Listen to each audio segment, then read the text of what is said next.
Mullivaikkal.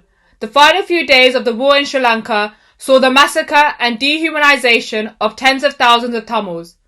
May 18th, the Sri Lankan state systematically bombed no-fire zones and shelled hospitals, UN hubs, Red Cross centres and individuals wearing medical aid symbols providing basic humanitarian aid to Tamils from sea, land and air. Where is the justice for the genocide, crimes against humanity and war crimes committed against the Tamil nation in Sri Lanka? Over 100,000 Tamils massacred, over 100,000 Tamils displaced and 1 million Tamils fleeing overseas.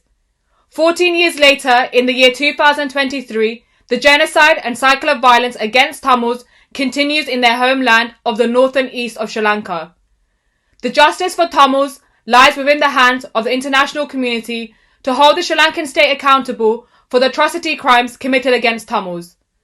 The United Nations Human Rights Council has set up the Sri Lankan Accountability Project, an evidence collection mechanism for victims, witnesses and survivors to come forward to share the truth of what happened from 1948. The evidence collected must be used for criminal prosecutions of the Sri Lankan state under an appropriate international justice mechanism such as the International Criminal Court, International Court of Justice or a special court without further delay. The Labour Party today called for the referral to the International Criminal Court.